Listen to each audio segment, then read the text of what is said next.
നമസ്കാരം. ഏവർക്കും post market റിപ്പോർട്ട്സുകളിലേക്ക് സ്വാഗതം.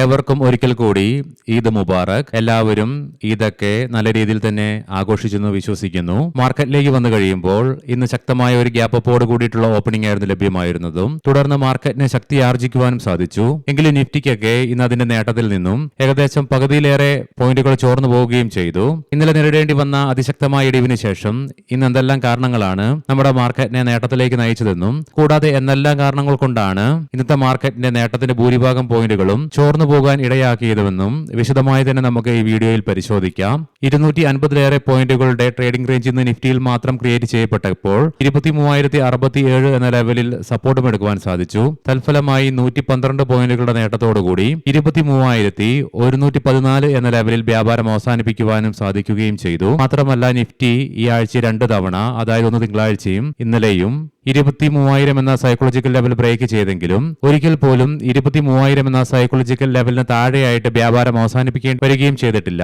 അതേസമയം സെൻസെക്സിൽ 325 പോയിന്റുകളുടെ നേട്ടത്തോടുകൂടി വ്യാപാരം അവസാനിപ്പിക്കുവാനായപ്പോൾ ബാങ്ക് നിഫ്റ്റിക്ക് 23 പോയിന്റുകളുടെ നേരിയ നഷ്ടത്തോടുകൂടിയും വ്യാപാരം അവസാനിപ്പിക്കേണ്ടതായിട്ട് വന്നു.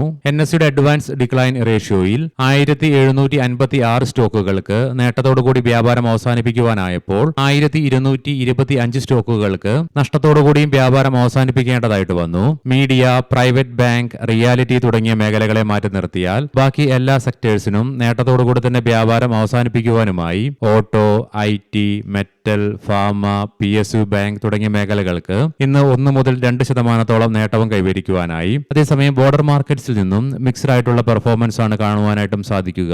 നിഫ്റ്റി മിഡ് ക്യാപ്പിന് 0.6% നേട്ടത്തോടുകൂടി വ്യാപാരം അവസാനിപ്പിക്കുവാനായപ്പോൾ സ്മോൾ ക്യാപ്പിന് ഫ്ലാറ്റ് ആയിട്ടും വ്യാപാരം അവസാനിപ്പിക്കേണ്ടതായിട്ട് വന്നു. JSW steel, Tech Mahindra, Coal India, Tata steel, Infosys തുടങ്ങിയ സ്റ്റോക്കുകൾ ഇന്ന് നിഫ്റ്റിയിൽ നേട്ടം കൈവരിച്ചപ്പോൾ Hindalco industries, HDFC bank, HDFC life, Shriram finance, ONGC തുടങ്ങിയ സ്റ്റോക്കുകൾ ഇന്ന് നിഫ്റ്റിയിൽ ടോപ്പ് ലൂസേഴ്സ് ആയിട്ട് മാറുകയും ചെയ്തു. ഇന്ത്യൻ രൂപയ്ക്ക് ഇന്നും അമേരിക്കൻ ഡോളറിനെതിരെ ശക്തമായ ഇടിവ് തുടരേണ്ടതായിട്ട് വന്നു. തൽഫലമായി 93.70 എന്ന ലെവലിലായിട്ട് വ്യാപാരം അവസാനിപ്പിക്കേണ്ടതായിട്ടും വന്നു. ചരിത്രത്തിലെ ഏറ്റവും താഴ്ന്ന നിലയിലായിട്ട് സൊമാറ്റോ അവരുടെ ഫുഡ് ഡെലിവറി പ്ലാറ്റ്ഫോമിന്റെ ഫീ ഹൈക്ക് ചെയ്യുകയുണ്ടായി. 12.5 രൂപ പെർ ഓർഡറിൽ നിന്നും 14.90 രൂപയിലേക്കാണ് ഉയർത്തുകയും ഉണ്ടായത്. നിലവിൽ 3 ആഴ്ചയിലേറെ കാലമായി തുടർന്നുകൊണ്ടിരിക്കുന്ന വെസ്റ്റ് ഏഷ്യൻ പ്രശ്നങ്ങളെ തുടർന്നും തൽഫലമായി ഓയിലിന്റെ വിലയിലുണ്ടായ അതിശക്തമായ ഉയർച്ചയും ഇതിനോടനുബന്ധപ്പെട്ട് മറ്റ് ഘടകങ്ങളും വിരുദ്ധമായി വന്നതിനെ തുടർന്ന്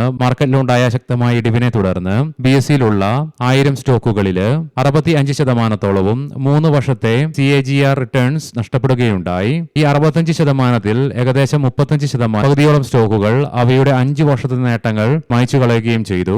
സൗദിയുടെ അരാംകോയിൽ നിന്നും മുന്നറിയിപ്പുകൾ വരികയുണ്ടായി. വെസ്റ്റ് ഏഷ്യൻ പ്രശ്നങ്ങളെ തുടർന്ന് മിഡിൽ ഈസ്റ്റിൽ നിന്നുമുള്ള ഓയിലിന്റെ പ്രൊഡക്ഷനും സപ്ലൈക്കും തടസ്സങ്ങൾ ഇതേപടി തുടരുകയാണെങ്കിൽ ഏപ്രിൽ മാസം അവസാനമാകുന്നതോടുകൂടി ഓയിലിന്റെ വില പെർ ബാരലിന് $180 മറികടക്കുമെന്നുള്ള മുന്നറിയിപ്പാണ് അരാംകോയുടെ ഭാഗത്ത് നിന്ന് വരികയും ഉണ്ടായത്. ഇങ്ങനെ ഒരു ഘട്ടം വന്നു കഴിയുകയാണെങ്കിൽ ഇന്ത്യൻ മാർക്കറ്റിന്റെ അവസ്ഥ നമുക്ക് പ്രതീക്ഷിക്കാൻ കഴിയുന്നതിലും ഒരുപക്ഷെ താഴേക്ക് പോയേക്കാം. അതുകൊണ്ട് തന്നെ നിക്ഷേപകരും ട്രേഡേഴ്സ് എല്ലാം ജാഗ്രത പുലർത്തേണ്ടതായിട്ടുമുണ്ട്. ഇനി നമുക്ക് നമ്മുടെ മാർക്കറ്റിനെ നേട്ടത്തിലേക്ക് നയിക്കുവാൻ ഇടയാക്കിയ ഘടകങ്ങൾ എന്തൊക്കെയാണെന്ന് പരിശോധിക്കാം.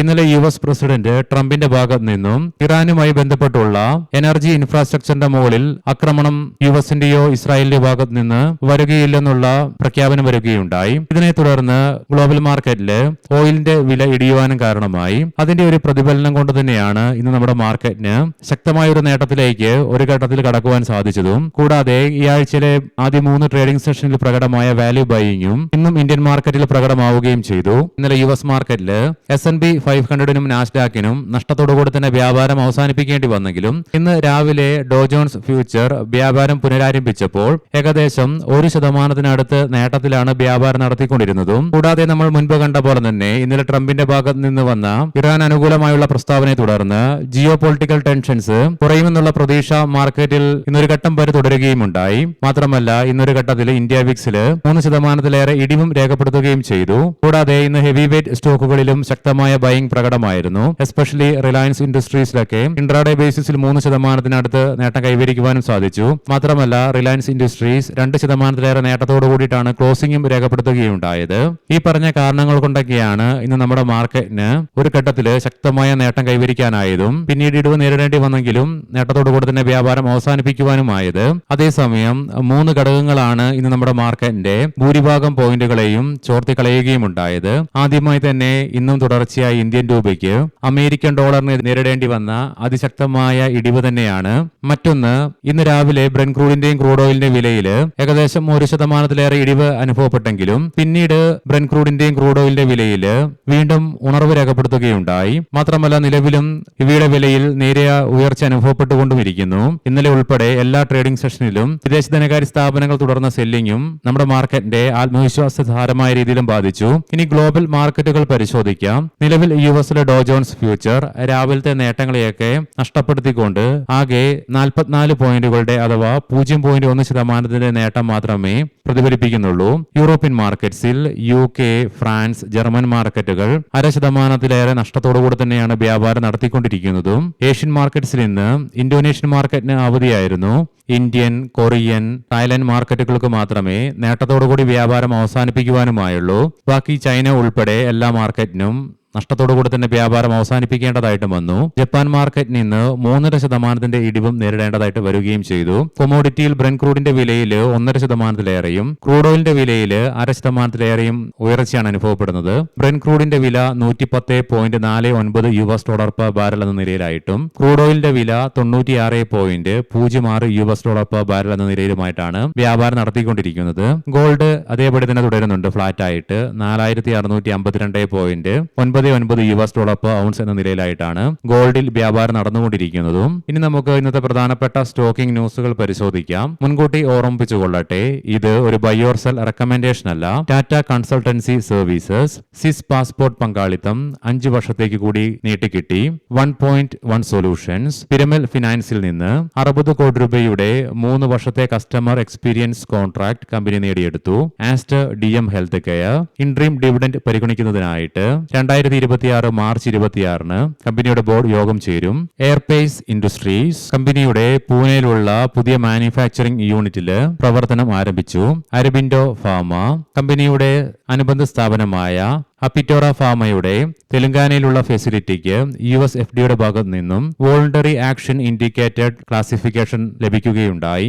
ഇന്ത്യൻ ബാങ്ക് അടുത്ത ആഴ്ച $50 മില്യൺ വരുന്ന ഇൻഫ്രാസ്ട്രക്ചർ ഡെപ്റ്റ് ഇഷ്യൂ ബാങ്ക് ആരംഭിക്കും.